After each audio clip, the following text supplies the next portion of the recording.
Всем привет! Сегодня у нас на обзоре Boombox, опять Hitachi, но модель TRK 8080 Make 2. Сегодня мы его внимательно посмотрим, вдумчиво послушаем, покрутим со всех сторон. Расскажу об известных мне модификациях этой модели, дам какие-то субъективные оценки, сделаю какие-то такие же субъективные выводы, расскажу о достоинствах и возможных недостатках для кого-то. Ну и приступаем, наверное. Начинаем традиционно с передней панели. Опять же, набор палочек для привлечения внимания. Не знаю, сегодня, наверное, остановлюсь на оранжевой. Так, значит, здесь все, в принципе, традиционно. По передней панели особых чудес нет, но есть несколько нюансов, про которые тоже поговорим. Значит, что мы видим на передней панели? На передней панели сверху вниз пойдем, если мы видим встроенные стереомикрофоны. Далее мы видим акустику, ВЧ-секция 5 см и НЧ-секция. По заявлению производителя 16 см, но есть нюансы, про которые проговорю чуть попозже. Есть надпись, что это не просто так, а двухполосная ультрадинамик Power система акустическая. Дальше у нас есть индикатор включения в виде светодиодика, кассетоприемник. Поскольку это модификация для японского рынка, здесь мы наблюдаем название Perdisco. Суббренд, скажем так, бумбоксов для японского рынка, о которых я рассказывал в предыдущем ролике про 8180. Модели последующие за этой. Дальше мы видим счетчик ленты. Дальше мы видим разъем для наушников. Дальше мы видим разъем для внешнего микшируемого микрофона. Потом отдельно еще поговорим по этому поводу. Это тоже заслуживает отдельного короткого упоминания. Касаемо нюансов по передней панели, есть пара, скажем так, эстетических моментов дизайнерских, которые заслуживают упоминания, и один технический. По эстетике и дизайну, один из интересных моментов, который мне нравится, это отделка. Если мы присмотримся, я вам сейчас поближе сделаю картинку, смотрите. То есть она не просто уныло черная, а она фактурная. Похожа там на плитку шоколада в миниатюре, или не знаю, там вафельная, скажем так, отделка. Подобные приемы дизайнерские применялись на тот период. Да? Напомню, модель 79 года выпуска. И подобные дизайнерские приемы при оформлении акустики использовались при создании больших, серьезных акустических систем. Приходит на ум мне на память несколько моделей Sony. Я вставлю картинки обязательно по этому поводу и расскажу вам наглядно. И даже приходит на ум несколько студийных мониторов, но не знаю, смогу ли я найти картинки, но в любом случае, если найду, то опять же покажу вам обязательно. Второй эстетический и дизайнерский прием, который обращает на себя внимание и который мне нравится, это такие окантовочки акустических головок, да? Они здесь везде присутствуют, они такие тоненькие достаточно, да, не бросающиеся в глаза, не кричащие, скажем так. Они скорее матового оттенка, не блестящие, не хром. Это такой фрезерованный, там, брошированный алюминий. Ближе к этому по оттенку и по фактуре. И в совокупности с отделкой фона и вот этого акцента создается такое хорошее впечатление. Мне лично нравится дизайнерский прием. Бывают такие моменты, когда начинающий дизайнер или неопытный покрасит поярче и что-то еще, там и кучу приемов применит, и в результате все равно получится как-то невыразительно или олиповато. То есть здесь вот этот момент смотрится таким мастерским мазком, скажем так, когда там какой-нибудь матерый художник, лауреат там всяческих премий, вместо там тысячи миллиона деталей делает пару мазков, так, и все, и картина сделана. И смотрится убедительно, и красиво, и выразительно. Вот это тот самый случай. Так, и теперь по техническому нюансу. Производителем заявлен диаметр 16 сантиметров НЧ-секции, но есть нюанс. То есть, если мы смотрим непосредственно на диаметр диффузора, то тут меньше заявленных 16 сантиметров. Тут все-таки калибр такой честный, ближе к 13 сантиметров. Если мы будем мерить там по корзине, по ушам, то мы, наверное, намеряем все-таки заявленный параметр 16 сантиметров. Вроде все производители этим грешат. Там, по сей день наблюдается вольница в указаниях размеров акустики. Такой не особо критичный нюанс, но просто вы должны о нем знать. Если вдруг не было в руках этой модели, посмотрели на картинку, посмотрели на характеристику, там 16. Приезжает к вам магнитофончик, а там все немножко поменьше. На что это влияет? Ну, конечно, басовая отдача в басовом регистре в нижнем, она менее убедительная, скажем так, по сравнению, там, допустим, с последующей моделью, с последующей модификацией, про которую я тоже рассказывал, ТРК 8180. Не сказать, что тут баса нету. Тут бас есть, и он правильный. И в целом у акустической системы здесь хороший тональный баланс. Мафон приятно слушать там, на разных стилях музыки и с разной громкостью. Но если поставим 8180 рядом и 8080, по басам 8180 будет выглядеть выигрышней. Не рассказать об этом я опять же не мог, поэтому это и делаю. Так, по передней панели, наверное, все. Плавно переходим на верхнюю панель. По верхней панели. Начнем слева направо, снизу вверх. Выключатель подсветки, шкалы и индикаторов. В оригинале, то есть изначально, он не фиксируемый. То есть нажимаем, подсветка есть, отжимаем, подсветки нету. Далее, селектор основных режимов работы. В данной модификации 4-позиционный. Первая позиция это кассетная дека. Вторая позиция это режим тюнера. Третье положение это линейный вход. И четвертое положение это вход для винилового проигрывателя. Далее идут два регулятора ручного уровня записи. Поканальные, обращаю ваше внимание. Дальше идет селектор режима записи. Либо автомат, в данном случае он стоит в нем, либо ручной режим записи. Можем перевести в ручной режим и отрегулировать уровень записи по индикаторам, соответственно. Далее у нас идет селектор типа ленты. Поддерживаются два типа ленты. В таком положении Normal, первый тип. В таком положении Chrome, второй тип. Далее идет селектор под названием Riff. Многие путают, что это. Но это не что иное, как Beat Cancel. И об этом переключателе, об этом режиме я расскажу сегодня подробно, остановлюсь. Далее идет режим работы усилителя, он же, так сказать, режим работы тюнера. Первое положение моно, второе положение стерео, третье положение расширенное стерео. Дальше идут клавиши управления LPM. Тут тоже все просто и традиционно. Пауза, перемотка вперед, она же подмотка вперед, перемотка назад, она же подмотка назад, клавиша воспроизведения, клавиша записи, клавиша стоп и выброса кассеты. Дальше идут регуляторы, значит, баланс, уровень низких частот, уровень высоких частот, громкость, селектор, тон компенсации. То есть в таком положении тон компенсации выключена, переводим сюда, тон компенсация включена. Далее у нас идет селектор диапазонов тюнера, то есть первое положение AM диапазон, то есть средние волны нашей классификации.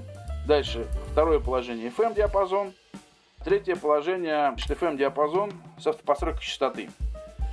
И, соответственно, ручка Виньера настройки.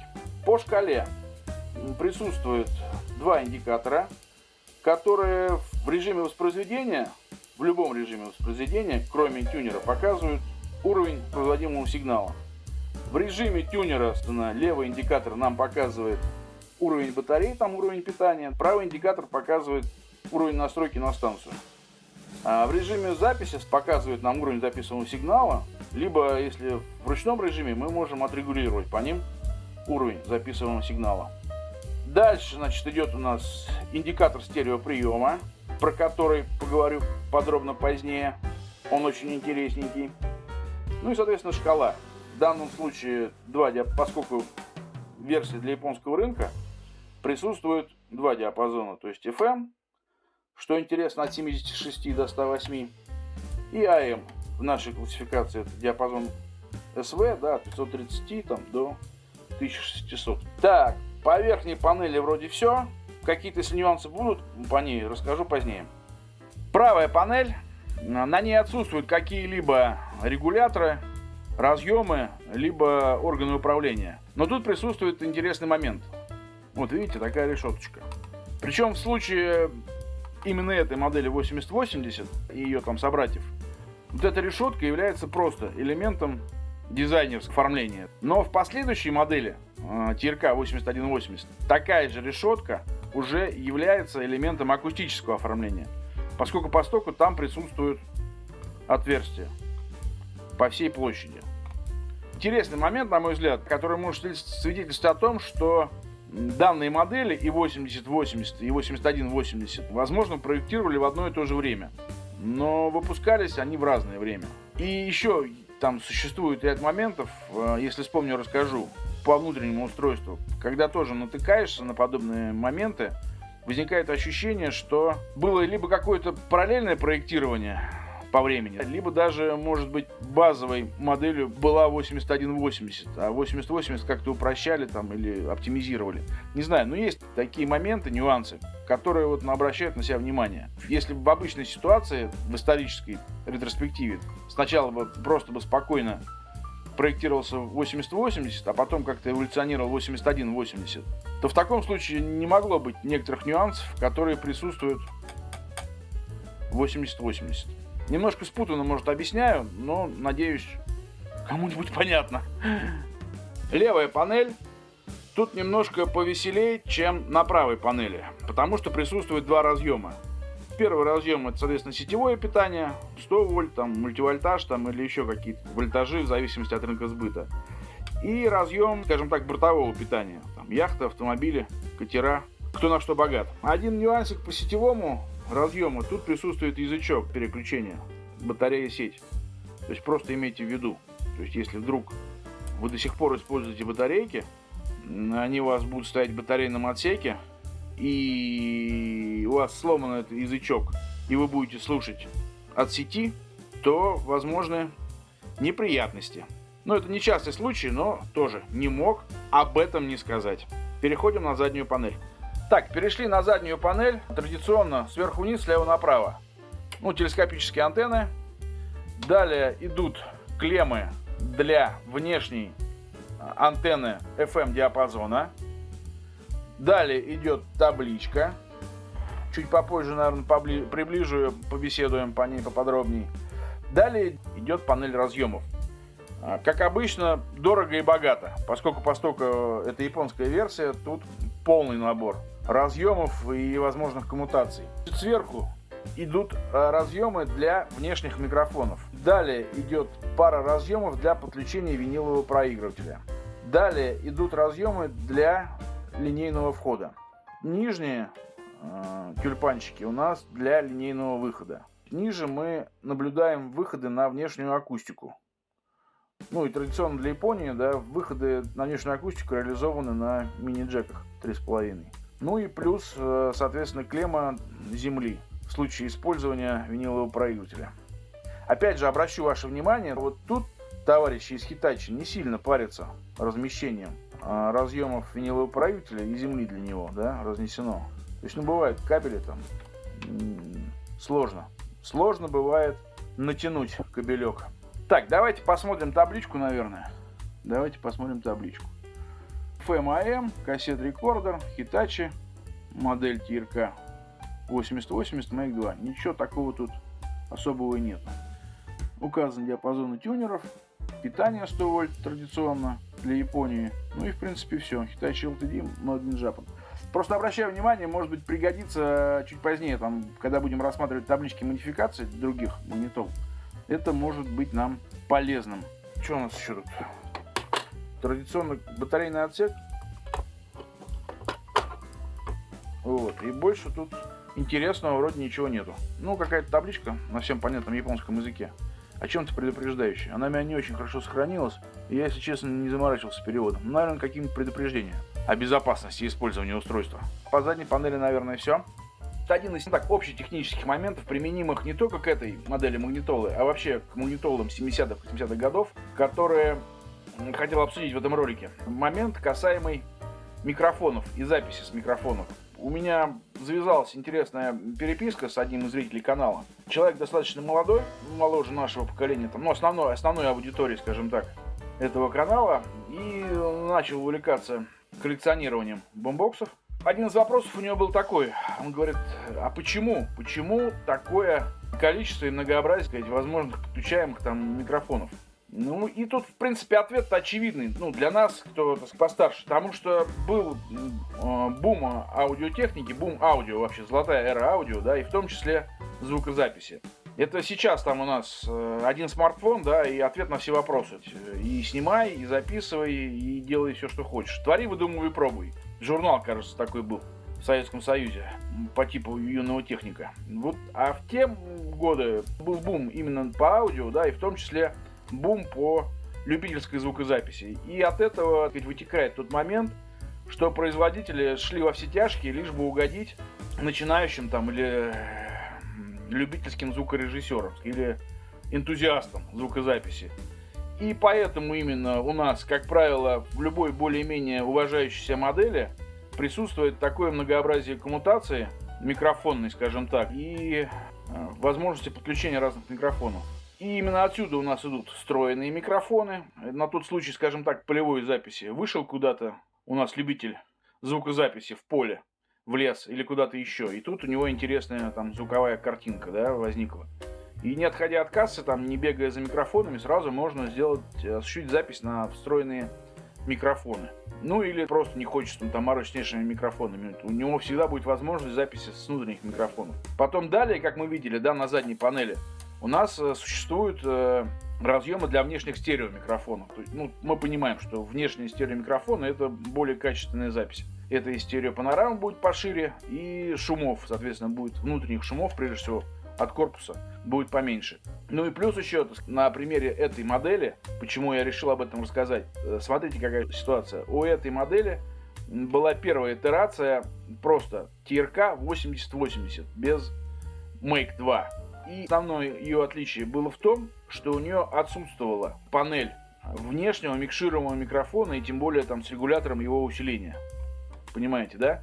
То есть производитель не поленился, или вернее даже озадачился выпуск версии последующей итерации только лишь с той разницей, что там он добавил секцию микшируемого микрофона. На одном ресурсе, уважаемым достаточно любителей магнитофонов, изложена версия, то что якобы Make 2 это добавили к 8080 возможность ручного регулирования уровня записи и микрофоны.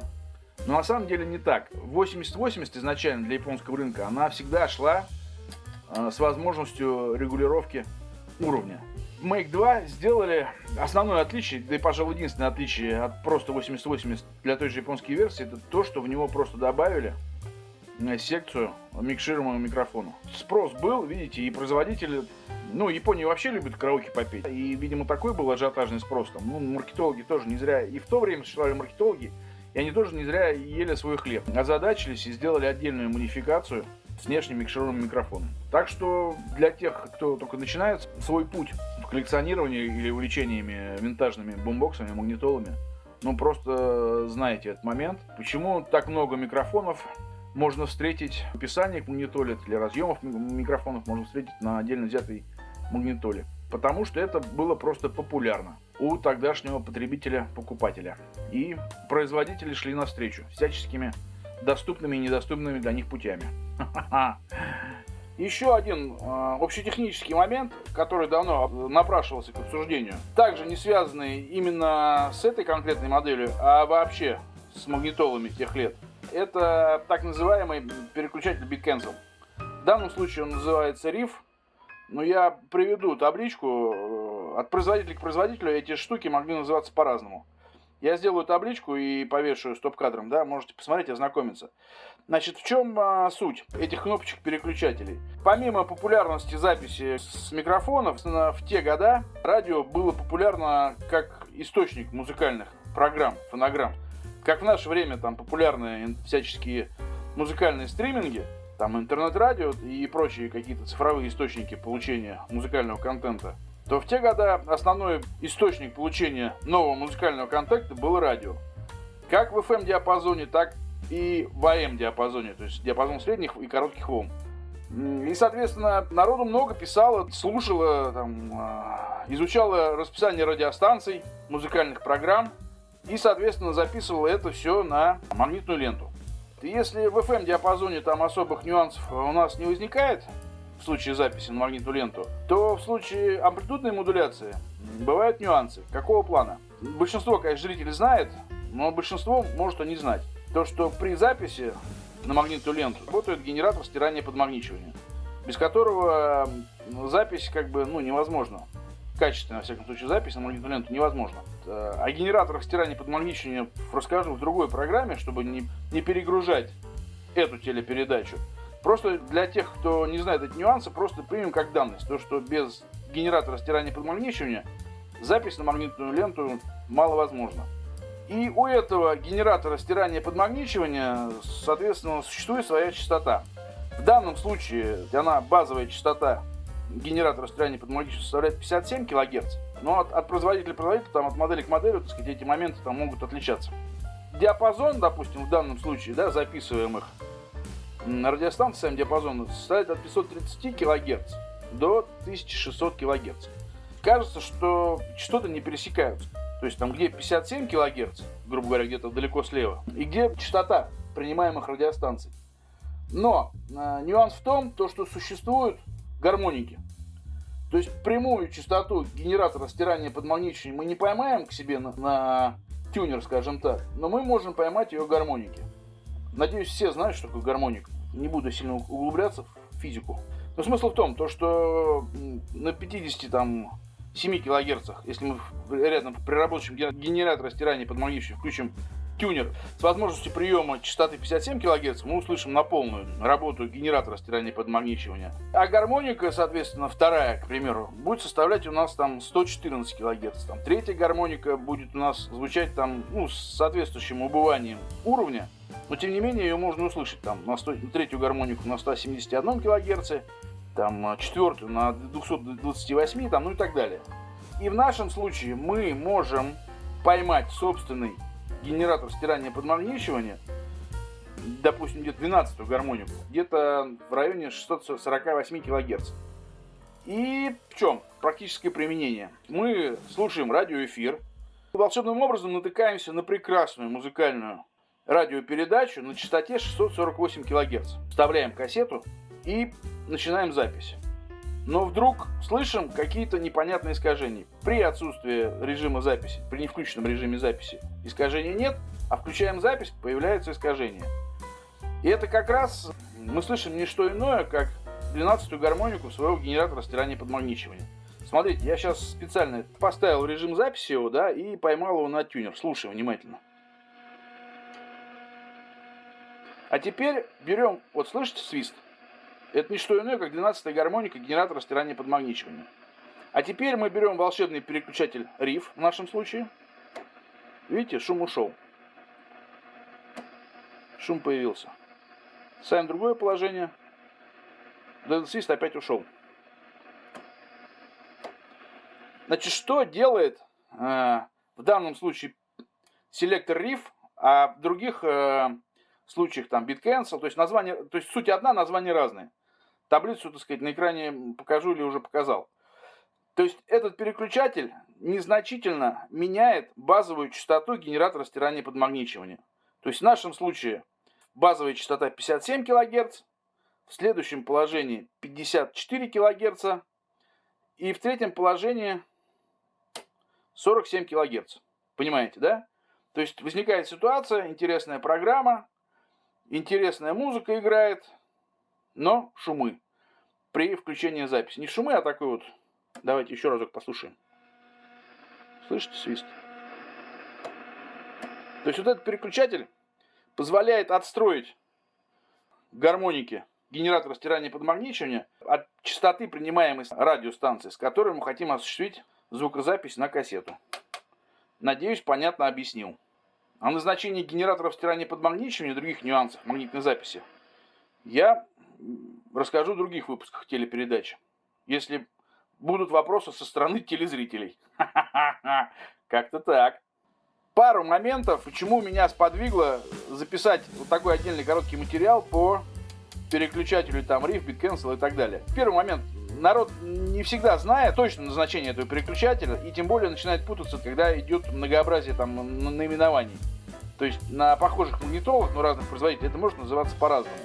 Постарался вам наглядно и доходчиво показать, что это именно есть на самом деле, чтобы не было там всяких домыслов, небылиц и так далее. То есть одно дело, там, когда человек добросовестно заблуждается, что называется, путается там в догадках, и другое дело, когда другой человек, допустим, окончательно запутавшись, начинает плодить заблуждения всяческие и домыслы.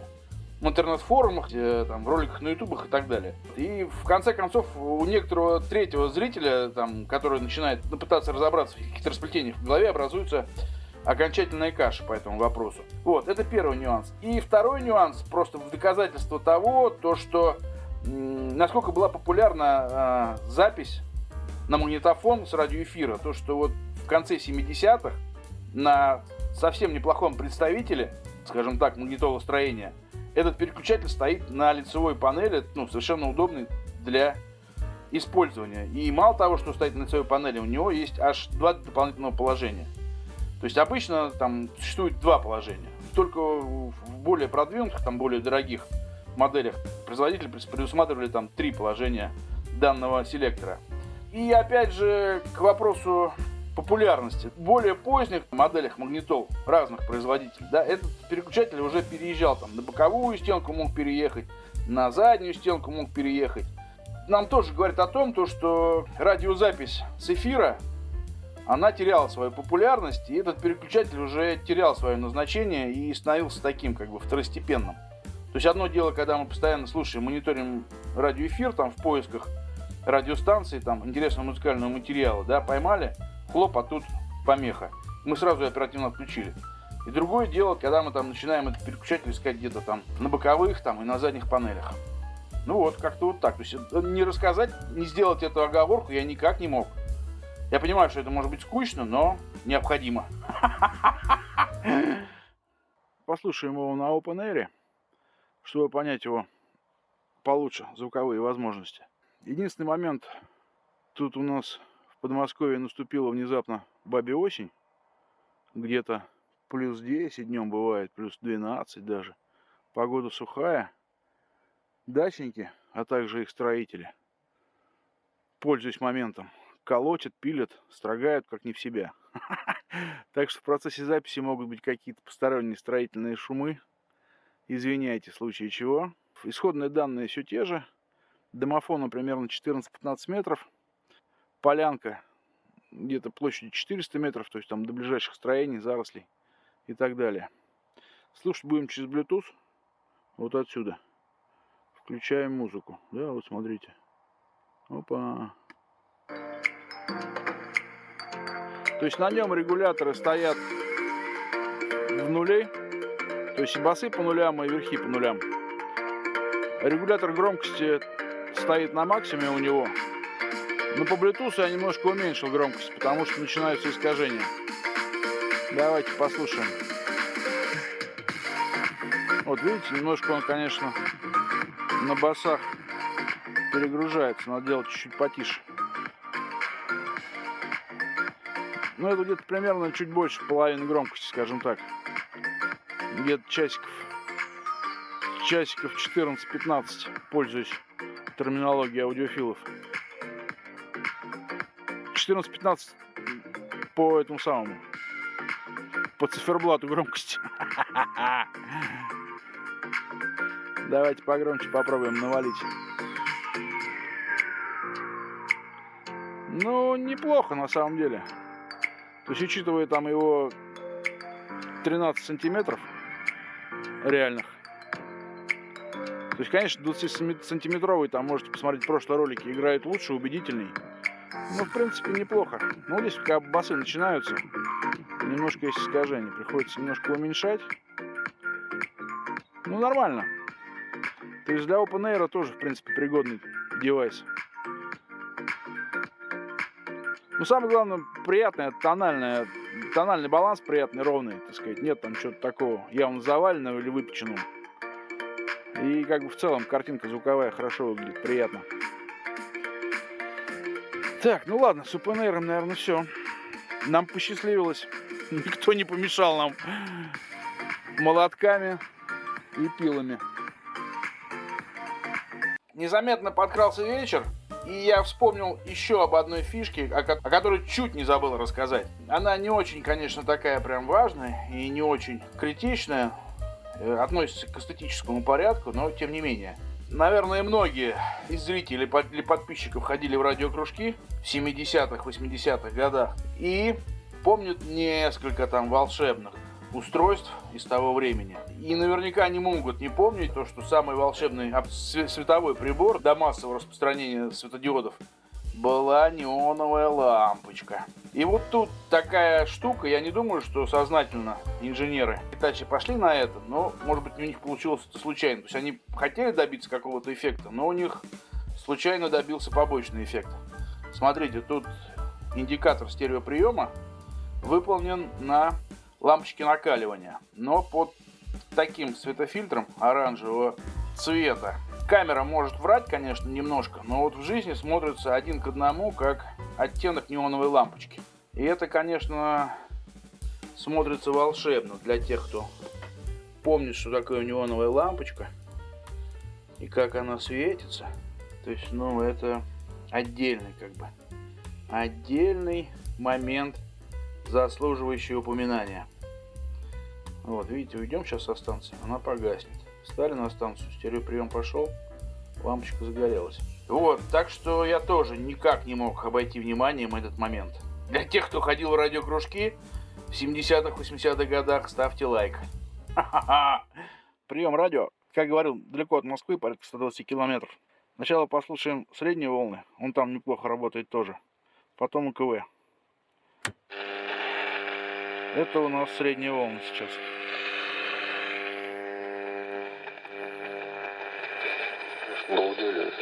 Что у нас?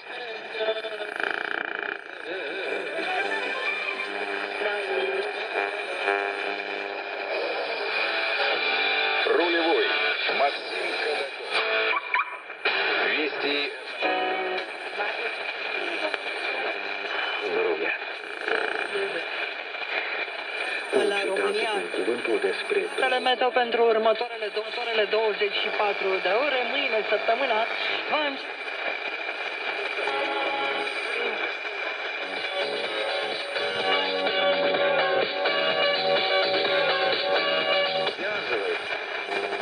Вот душа моя.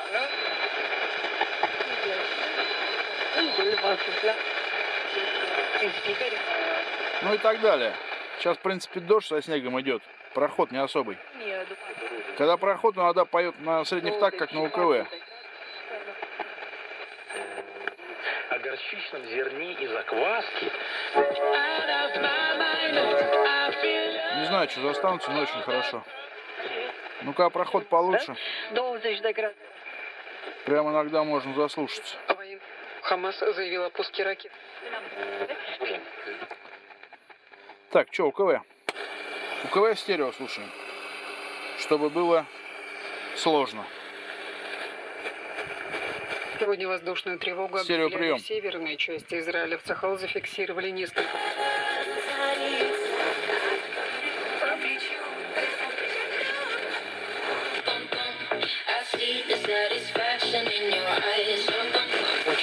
Приехала к нему верхом на необъявленном.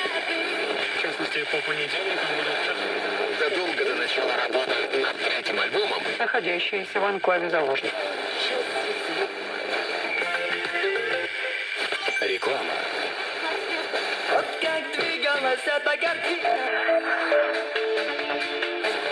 Альфа-банк.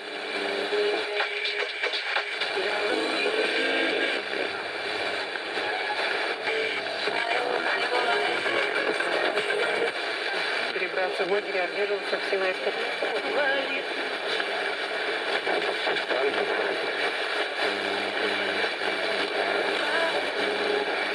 Перцовый газ и водометы в отношении и США.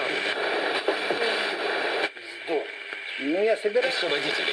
Отдели, а ты своими сладостями. И товаров по Москве, Московской области.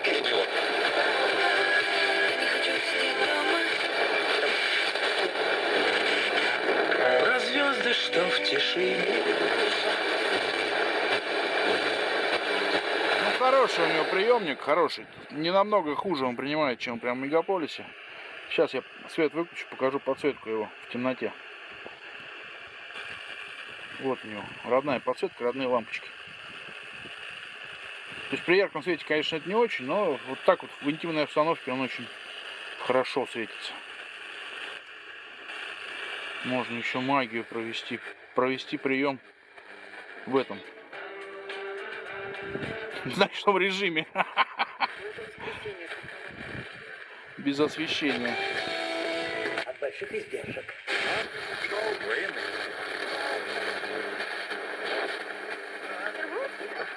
Мэр Москвы напомнил, Ну так, если повкручивать, вдумчиво, если покрутить, то, так сказать, я сейчас все-таки экспрессом бегу.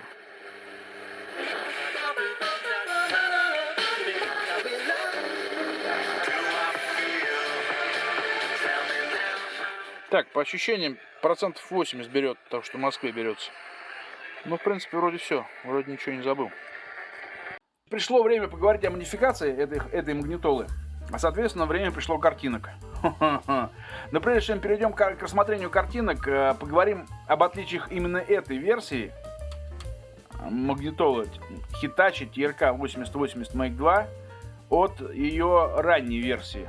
Просто Hitachi TRK 8080. TRK 8080 у нас вышла в 1978 году, как для японского рынка, так и для других рынков сбыта. Make 2 вышел в 1979 году. И также, что немаловажно, модификация Make 2 была выпущена только для японского рынка. Далее, по отличию Make 2 от 8080, оно заключается только лишь в наличии входа для микшируемого микрофона и его регулятора. Все, в остальном, как бы, это почти полный аналог магнитолы 8080. Какие-либо отличия заключаются также там в каких-то дизайнерских моментах. Вот здесь вот лейбачок зеленого цвета. Видите, тут left, right. Чтобы не забыли, где право, где лево. Но написано на зеленом фоне. А на 8080, ну, как вы все помните, как все посмотрите, это выполнено на оранжевом фоне. Еще отсутствует надпись. Если на 8080 на этом месте у нас еще присутствует надпись, то что air dump, то есть воздушное демпфирование применено при кассетоприемнике, то здесь эта надпись отсутствует. Как бы вот так. Касаемо регуляторов записи, как я говорил раньше, кажется, уже, и на 8080 для японского рынка, и на 8080 Make 2, они присутствуют. То есть я хочу опровергнуть ту версию, то что якобы в Make 2 добавили регулятор уровня записи. Нет, это не так. На японской версии регулятор уровня записи присутствовал всегда. Что на 8080, что на 8080 Make 2. Ну и дальше сейчас перейдем к картинкам. Будем смотреть разные версии для разных рынков сбыта. Переходим к картинкам.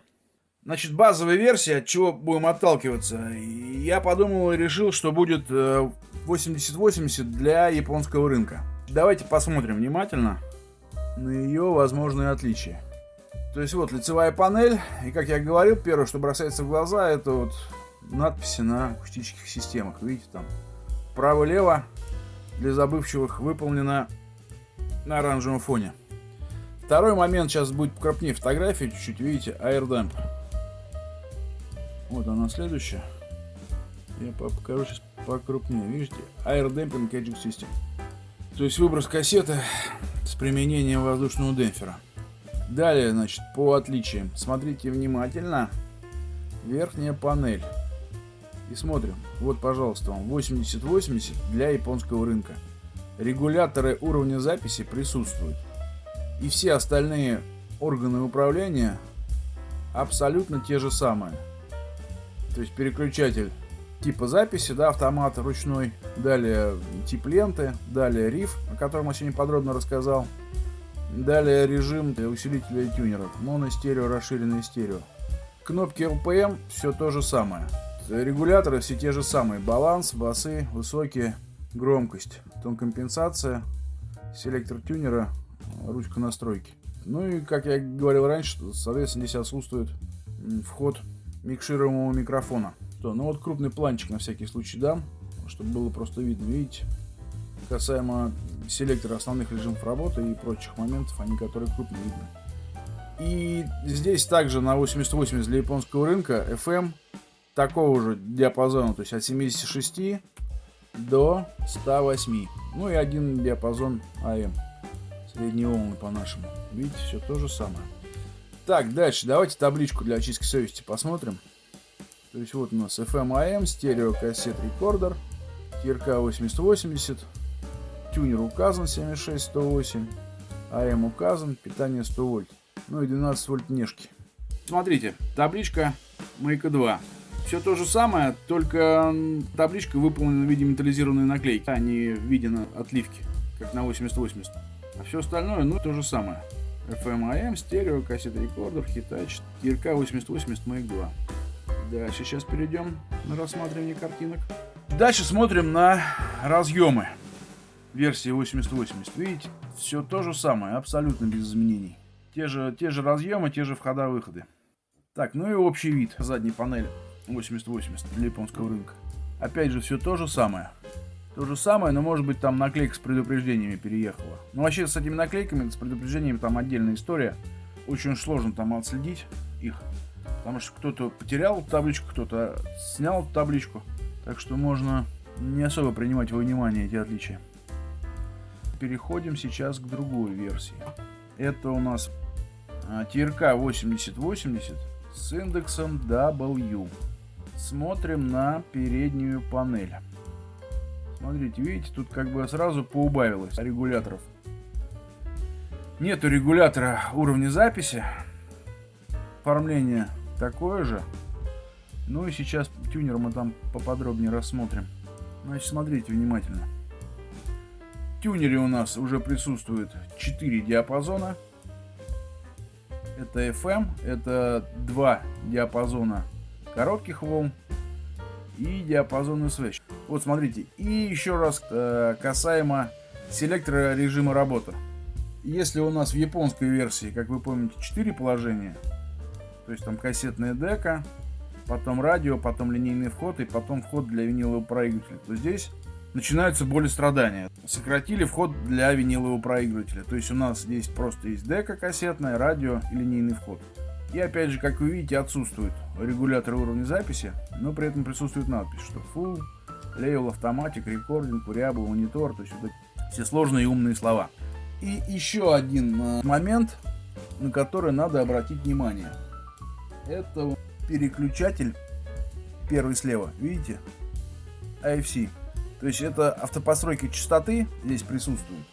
А в японских версиях на его месте стоит переключатель. Ручной режим уровня записи, либо автомат.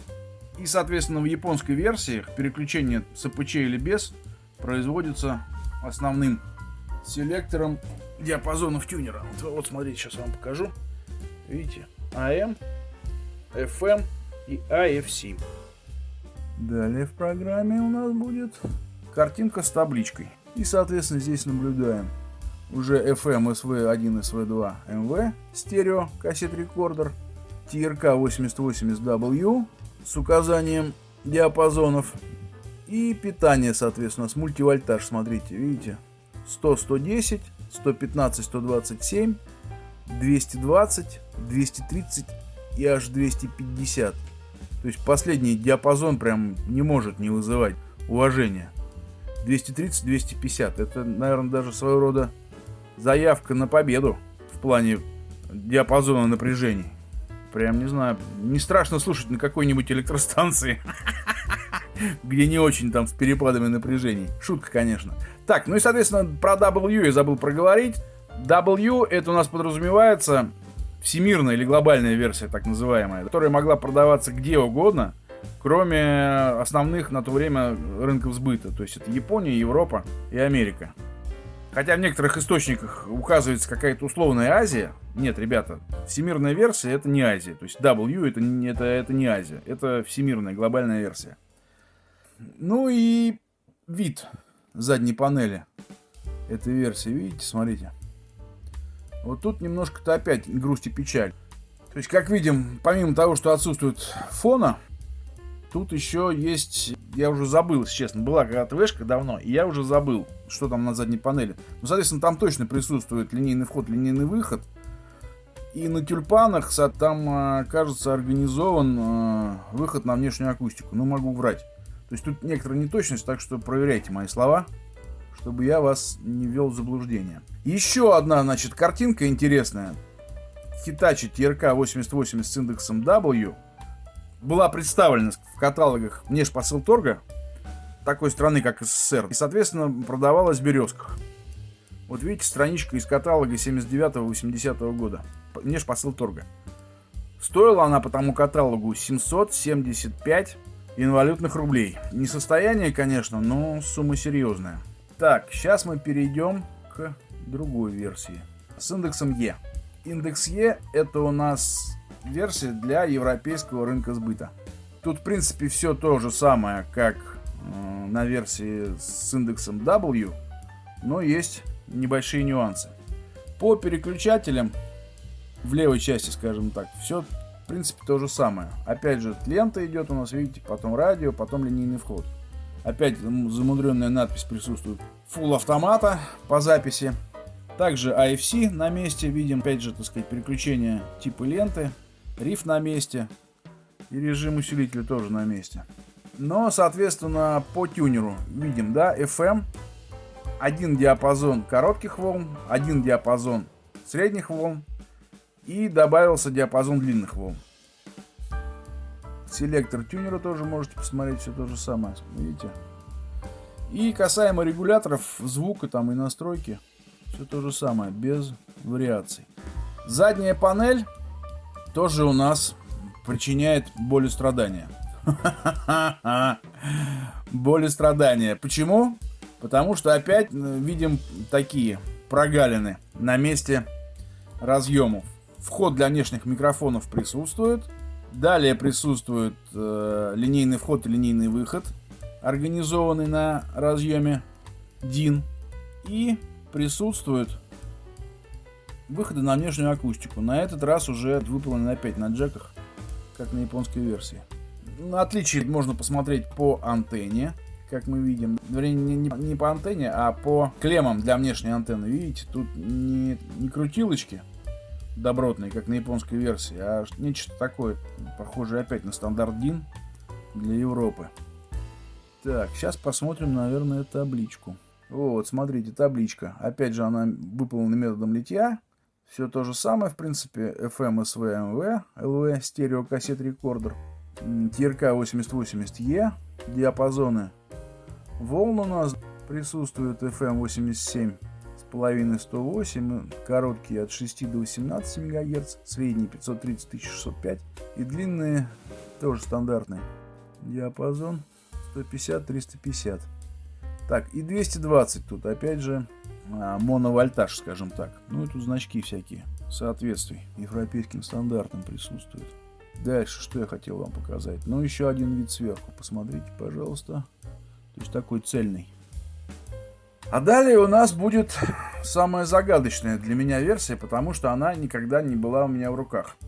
Это Hitachi TRK 8080 с индексом H. И она предназначена для североамериканского рынка сбыта. Почему я так решил? Вот смотрите, видите, перед вами обложка сервис-мануала. Вот выходные данные с этого сервис-мануала. Видите, написано Hitachi Sales Corporation of America. И пошло там несколько офисов. Восточный офис, среднезападный, скажем так, офис, южный офис, западный офис. И даже на Гавайях у ребят была конторка по продаже. Чем интересно HD? То, что на ней присутствуют, как видите, регуляторы записи. То есть, если на остальных версиях, кроме японской, они отсутствуют, то есть на всемирной и на европейской, то на японской и американской регуляторы уровня записи присутствуют. Так, ну и подозреваю, по аналогии с другими моделями Hitachi, поскольку у меня не было на руках этой модели, и картинок я что-то как-то тоже не нашел, по этой версии можно предполагать, что там двухдиапазонный стоит тюнер. Только единственное, что FM на японской от 76 до 108, а если следовать аналогиям, то на американской на этой версии должен присутствовать диапазон от 88 до 108. Но это мои предположения, которые тоже, если кто-то подтвердит или опровергнет в комментариях, буду признателен. И опять же, видите, тут еще тоже немаловажный момент, можно обратить внимание, то, что сервис-мануал выполнен на английском и французском языке. То есть это значит о том, что вот эта версия с индексом H также продавалась на канадском рынке. Ну, надеюсь, все знают, что в Канаде много франкоговорящих товарищей, провинции Квебек, все такое прочее. Так, по модификациям у меня вроде как бы и все. Касаемо ценовых моментов. Как мы вот говорили, то, что в Советском Союзе это чудо техники стоило 775 инвалютных рублей, то вот в Японии 8080 как мы видим, стоила 62 800 йен. Но тоже как бы сумма такая немаленькая. Ну и в принципе, само себя говорит, что все-таки эта модель такая была флагманская у Hitachi на 78-79 год. И стоимость соответствующая. Так, ну с модификациями сегодня все, вроде быстро управились. Что? Резюме или выводы по данной модели? Начну с субъективных моментов, так, наверное, мне проще сегодня будет. Мне эта модель, конечно, нравится. Не только эта модель, а вообще, скажем так, существуют там некоторые, на мой взгляд, по моей, скажем, классификации, существует некий переходной момент между концом 70-х и началом 80-х в плане дизайна бумбоксов. Как мы помним, было такое явление, как мобильные приемники, которые предшествовали, наверное, появлению, массовому распространению бумбоксов. Это транзисторные приемники. Они у нас даже там в 70-х годах, помните, любили ребята ходить с океанами. И это называлось не приемник, это назывался транзистор. То есть это было почетно и нужно. Придя после армии, поступив на работу, первым делом купить, на одну из первых зарплат купить транзистор. И ходить с ними на всякие сейшены. Сельские, городские, разные, короче. И похожая ситуация была и в западных странах, но, может быть, не так ярко, как у нас выражено, там, может быть, не ходили так в клешах и с усами на деревенские тусовки с транзисторами, но это был тоже популярный момент. И помните, когда начали появляться первые кассетные магнитолы, то есть это было что-то такое, как бы, скорее приемник с приляпанной кассетой. Любого производителя взять, там, что, допустим, что европейского, что японского, и это наблюдает. Проследить эволюцию.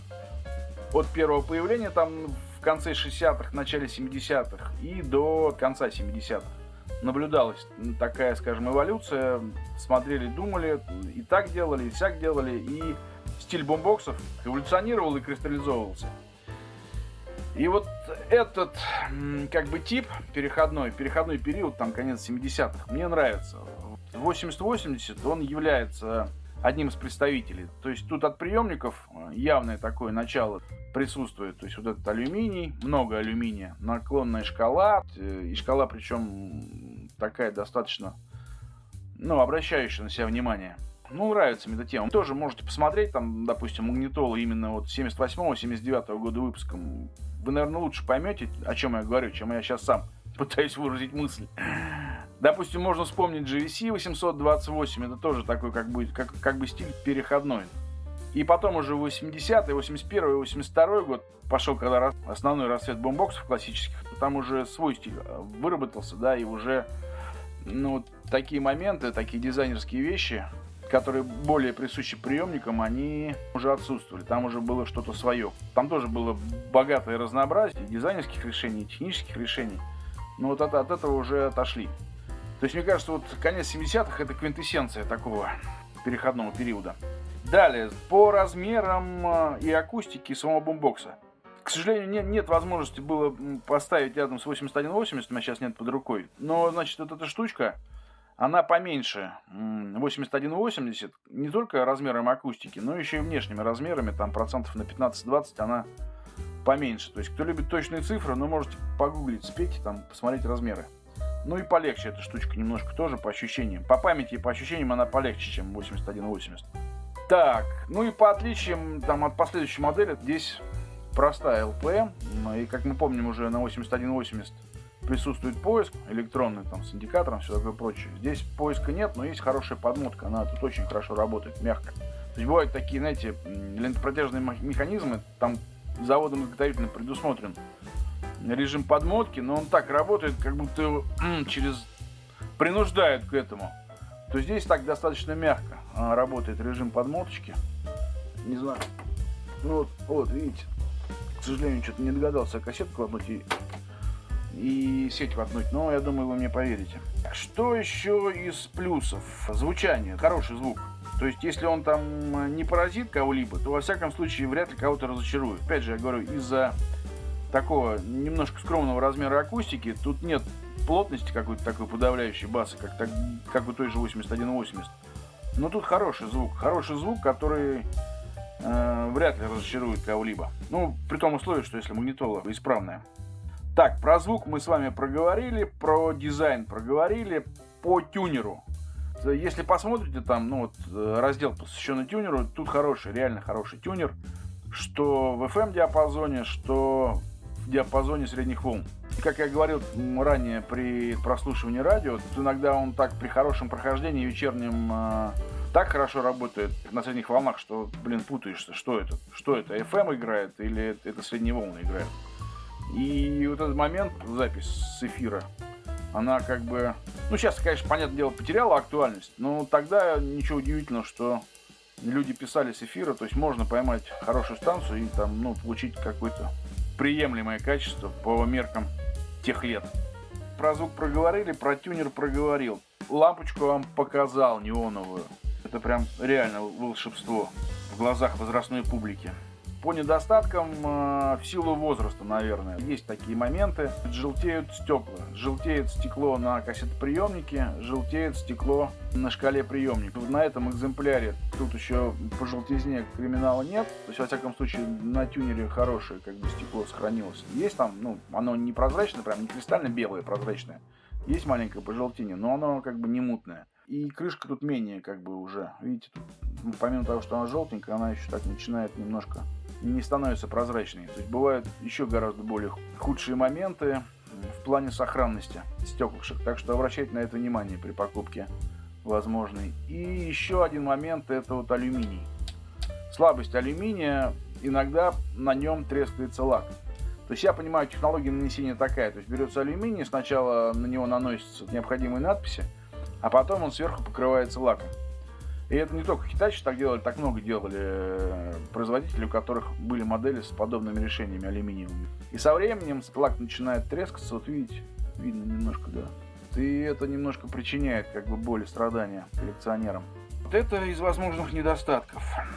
Коммутация хорошая у него, ну какая, ну именно у японской версии вообще не ограничена ничем. Хочешь линейный вход, хочешь винил, что хочешь и как хочешь подключай. Касаемо европейской или всемирной версии, там немножко все попроще, но тоже, наверное, не ужас-ужас. В целом и общем, да, отличный бумбоксик. Отличный бумбоксик, с приятным звуком, с отличным функционалом, с отличным тюнером. Про недостатки я вроде сказал, но может быть кто-то для себя там какие-то свои отдельные выделит недостатки. Для меня только как бы в плане сохранности иногда бывают проблемки. А во всем остальном, да все отлично, все хорошо. Так что вот так, вроде все рассказал, ни о чем не забыл. Наверное, на этом все. Всем пока.